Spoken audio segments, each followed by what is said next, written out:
নমস্কার বন্ধুরা, কাজল শিউলি কিচেনে তোমাদের সবাইকে স্বাগত। চলে আসলাম আজকে আরও একটা নতুন রেসিপি নিয়ে। তো আজকে আমি রান্না করব হাঁসের মাংস। তো এই হাঁসটা আজকে রান্না হবে। তো এখন হাঁসটা কাটার পর তারপরে রান্না করব।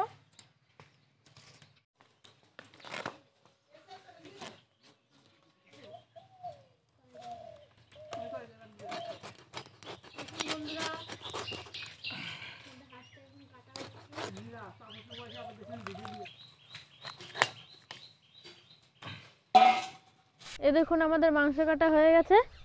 আর আমি মাংস রান্না করার জন্য যা যা উপকরণ নিয়েছি তোমাদেরকে দেখিয়ে দিই। এখানে নিয়ে নিয়েছি আলু আর পেঁপে। পেঁপে দিলে হাঁসের মাংসটা খুব নরম হয় আর ভালো লাগে খেতে। আর এখানে নিয়ে নিয়েছি ফোড়নের জন্য জিরে আর দুটো তেজপাতা, লবণ, হলুদ গুঁড়ো, গরম মশলার গুঁড়ো আর লঙ্কার গুঁড়ো। আর এখানে নিয়ে নিয়েছি পেঁয়াজ কুচি, টমেটো কুচি, ধনেপাতা কুচি। আর এখানে নিয়ে নিয়েছি আদা বাটা, রসুন বাটা আর জিরে বাটা। মাংস রান্না করার জন্য প্রথমে আমাদের মাংসটাকে মেখে নিতে হবে। তো তার জন্য দিয়ে দিচ্ছি পেঁয়াজ কুচি,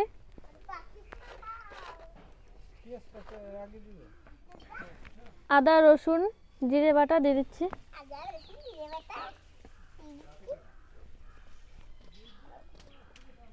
আর ইন্দ্রের মাংস খেয়ে দেবো।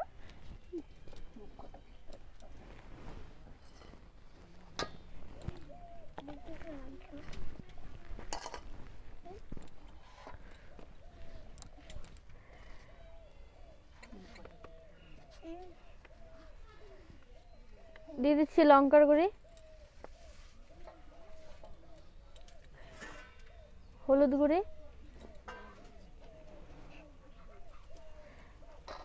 আর পরিমাণ মতো লবণ।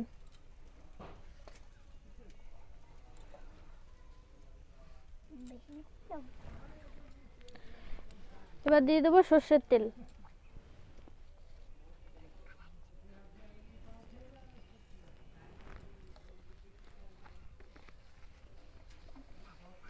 এবার মাংসটা ভালোভাবে মেখে নেব।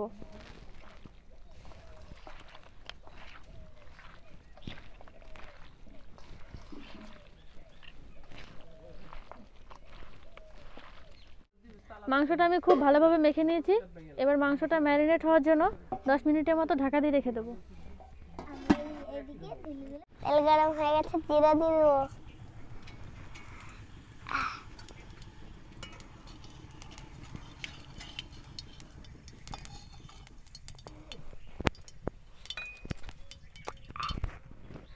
তেজপাতাটা দিয়ে দেবো। এই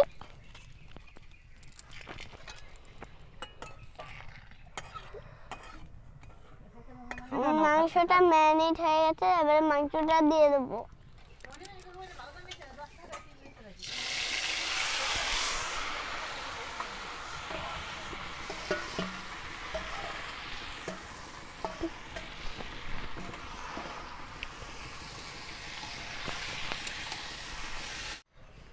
আলু আর পেঁপেটা দিয়ে দেবো। আলু আর পেঁপে আমি দিয়ে দেবো।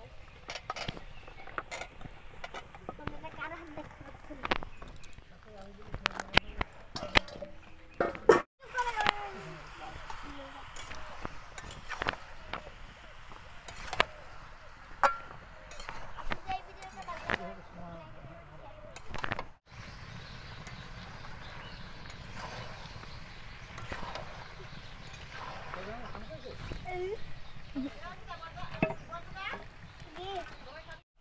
বন্ধুরা, আমি মাংসটা খুব ভালোভাবে কষিয়ে নিয়েছি।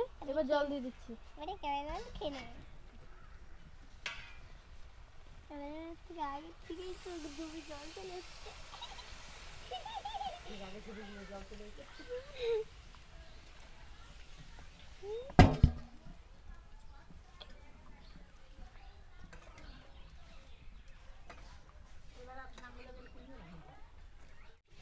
বন্ধুরা, এবার ঝোলের উপর টমেটোগুলো দিয়ে দেবো।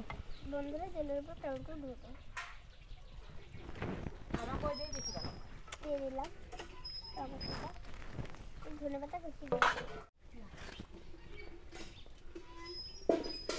দিয়ে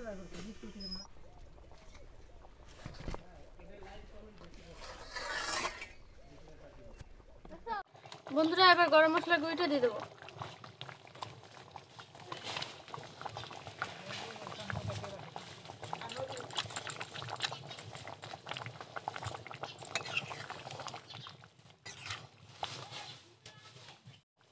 ধনেপাতা কুচি দিয়ে দেবো।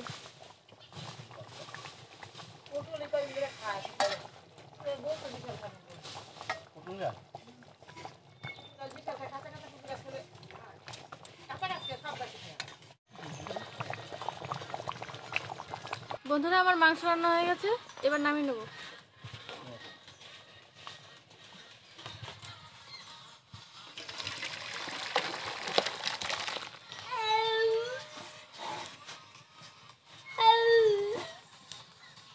বন্ধুরা, আমার হাঁসের মাংস রান্না হয়ে গেছে। আর আমার রেসিপিটা যদি ভালো লেগে থাকে ভিডিওটিতে লাইক, কমেন্ট এবং শেয়ার করে দেবেন। আর চ্যানেলে নতুন হলে চ্যানেলটিকে অবশ্যই সাবস্ক্রাইব করে দেবেন।